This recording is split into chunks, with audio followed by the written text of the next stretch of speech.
എന്നത്തെയും പോലെ അന്ന് ഒരു 5:30-6 മണിയാകുമ്പോഴേക്കും ഞാൻ പണി കഴിഞ്ഞൊരു വീട്ടിലെത്തി. മോണ്ട അവിടെ എന്നെ കണ്ടപ്പോൾ മോൻ ചോദിച്ചു, അച്ഛാ എനിക്കൊരു 500 ഉറുപ്പിക തരുമോ? ഞാൻ എടുത്ത് കൊടുക്കുകയും ചെയ്ത്. അപ്പം തന്നെ അവൻ വീട്ടിൽ നിന്ന് പുറത്തും പോയി. ഒരു 1.5 മണിക്കൂർ കഴിഞ്ഞപ്പോൾ വീണ്ടും അവൻ വന്നിട്ട് പറഞ്ഞ്, അച്ഛാ എനിക്കൊരു 500 ഉറുപ്പിക കൂടി വേണം. ഞാൻ ചോദിച്ചു, എന്തിനാണ് ഇത്രയും പൈസ?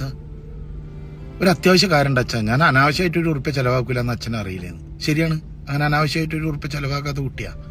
ഞാൻ വേഗം എടുത്തിട്ട് 500 ഉറുപ്പിക കൊടുത്തു. അപ്പം തന്നെ അവൻ പോവുകയും ചെയ്തു. രാത്രി ഒരു 11-11:30 അവനെ കാണുന്നില്ല. എനിക്കാണെങ്കിൽ പുലർച്ചെ 4 മണിക്ക് എണീക്കും വേണം. ഞാൻ വേഗം കിടന്ന് ഉറങ്ങി. പിറ്റേ ദിവസം രാവിലെ അവളുടെ അലർച്ച കേട്ടിട്ടാണ് ഞാൻ ഓടിച്ചെല്ലുന്നത്. അപ്പം കണ്ട കാഴ്ച, എൻ്റെ മോൻ അങ്ങനെ തൊള്ളിൽ നിന്ന് നേരം പതയൊക്കെ വന്നിട്ട് ഇങ്ങനെ മലർന്ന് കിടക്കുക. വിളിച്ചിട്ട് അനക്കല്ല. ഒരച്ഛനും അമ്മയ്ക്കും കണ്ട സഹിക്കാത്തൊരു കാഴ്ചയിടൂ. ഞാൻ വേഗം വാരി എടുത്ത് ഹോസ്പിറ്റലിൽ എത്തിച്ച്.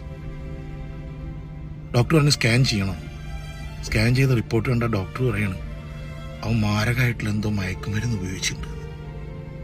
നമ്മളൊക്കെ ഓരോ ജില്ലകളിൽ ഇങ്ങനെ ഓരോ വാർത്തകൾ കേൾക്കുമ്പോൾ നമ്മൾ വിചാരിക്കും അത് അവിടെ അല്ലേ, നമ്മുടെ നാട്ടിൽ അങ്ങനെയുള്ള പ്രശ്നങ്ങളൊന്നും ഉണ്ടാവില്ല, അല്ലെങ്കിൽ അത് അവരുടെ മക്കൾക്കല്ലേ, നമ്മുടെ മക്കളൊന്നും ഒരിക്കലും അങ്ങനെ ചെയ്യില്ല. വെറുതെയാണ്. ആർക്കും എപ്പോഴാ എന്താ എങ്ങനെയൊന്നും പറയാൻ പറ്റില്ല. ആ ഒരു രീതിയിലാണ് കാലം പോണത്. സ്വന്തമായിട്ട് അനുഭവിക്കുമ്പോഴാണോ നമുക്കതിൻ്റെ വിഷമം മനസ്സിലാവുക.